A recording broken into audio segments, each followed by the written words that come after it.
dans les instructions de base, on a l'affichage conditionnel et les boucles, qu'on va voir tout de suite.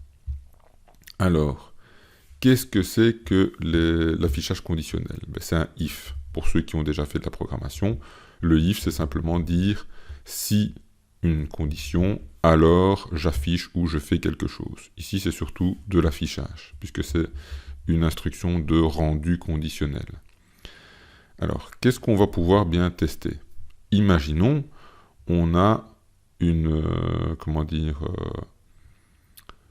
une option box qui contient monsieur et madame. On va le créer tout de suite. On va dire, voilà, j'ai ici, on va remplacer ça. Et on va dire, voilà, j'ai une select id égale gender, puisque ça va être monsieur ou madame. Dedans, je vais le mapper, on va déjà faire le gender, et après on s'occupera du mapping. Dedans, je vais mettre une option avec value monsieur. Et on va dire que ce sera celle-là par défaut qui est sélectionnée.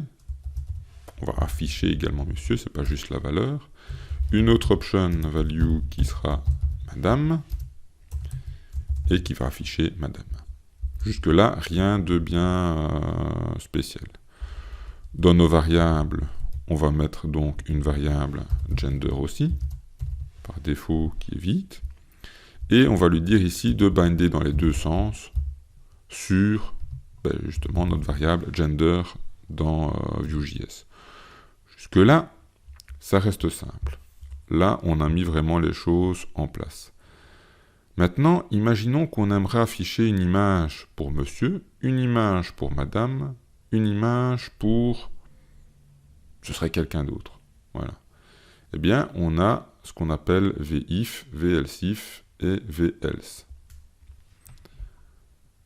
Donc, ici, on va faire un autre paragraphe pour dire de passer à la ligne. Et on va lui dire, ben voilà, j'aimerais que tu affiches une image. src, ce sera monsieur.png. Si, et là on va lui mettre la condition, ben si la variable gender égale monsieur, simplement, là on n'a pas besoin de la balise de fin, on va le faire comme ça. On aura une variable madame.png.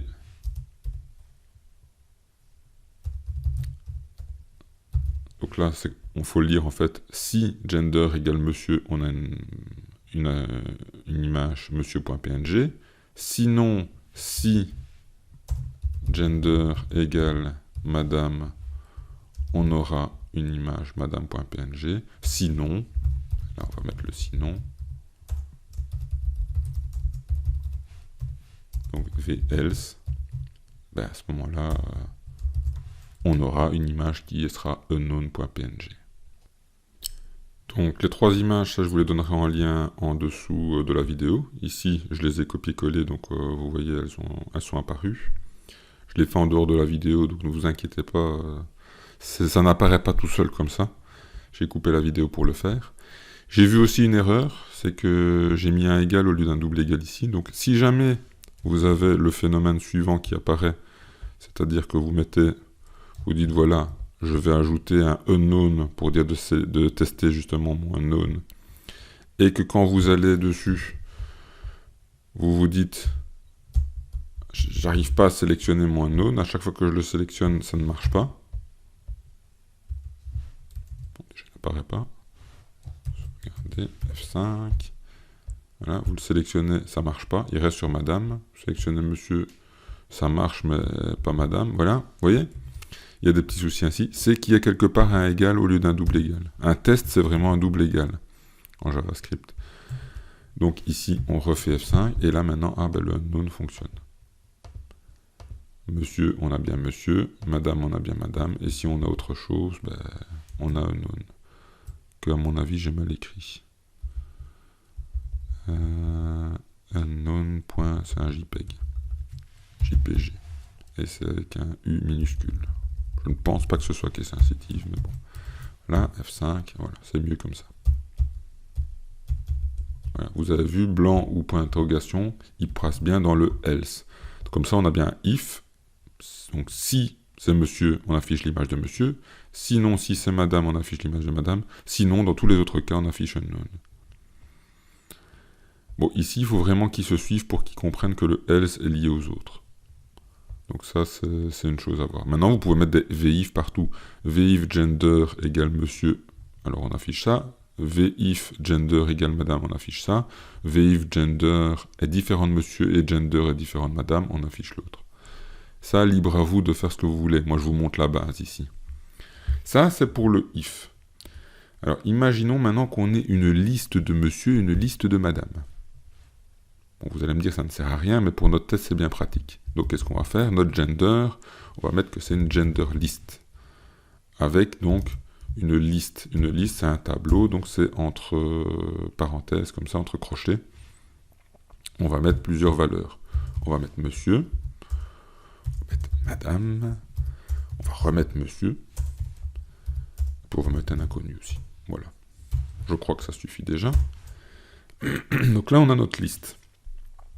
Alors, qu'est-ce qu'on va faire avec notre liste? Ben, on va lui dire, j'aimerais bien que tu affiches autant d'images qu'il y a de personnes. Donc, pour ça, qu'est-ce qu'on va faire? On va faire dedans une div avec dedans un vFor. Donc, pour chaque... Là, on va lui mettre une variable gender dans genderList. Donc, c'est-à-dire qu'on va parcourir genderList et à chaque fois, il va en prendre un à la fois qui va stocker dans le gender. On va le mettre à la fin ici. On va réaligner les choses correctement.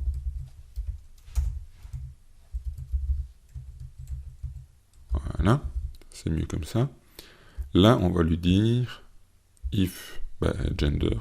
Au final, ça reste tel quel. Pourquoi? Parce qu'on a remis notre gender list dans gender, et là on teste gender. Donc c'est bon. Donc pour chaque gender qu'il y a dans gender list, gender c'est une variable qu'on vient de créer là maintenant, à l'instant, et ben on va afficher l'image, et on peut même afficher, on pourra afficher bonjour, mais bon, on va passer. On va juste afficher l'image. Et ça donc du coup, on n'en a plus besoin, puisque ici on est sur une liste maintenant. On fait F5, il a bien affiché monsieur, madame, monsieur, point d'interrogation. Monsieur, madame, monsieur, point d'interrogation, voilà. Vous avez vu, un vFor, c'est simple. Vous tapez vFor sur un élément HTML, qu'est-ce qu'il va faire? Il va le répéter autant de fois qu'il y a de genres dans genderList. Alors, comment on parcourt genderList? Ben, on lui met une variable qu'on va pouvoir utiliser, et la variable d'abord, elle va valoir monsieur. Il va créer une div pour monsieur, et il va tester. Est-ce que c'est monsieur? Oui, ben j'affiche monsieur. Hop, je passe au suivant. Gender va prendre la value de madame. Est-ce que c'est monsieur? Non. Est-ce que c'est madame? Oui, ben j'affiche la madame. Et puis je passe au suivant, et ainsi de suite. Et c'est comme ça qu'il constitue nos 4 divs, un par gender qui est ici. Voilà. Ça, ce sont les instructions de base, les boucles et l'affichage conditionnel.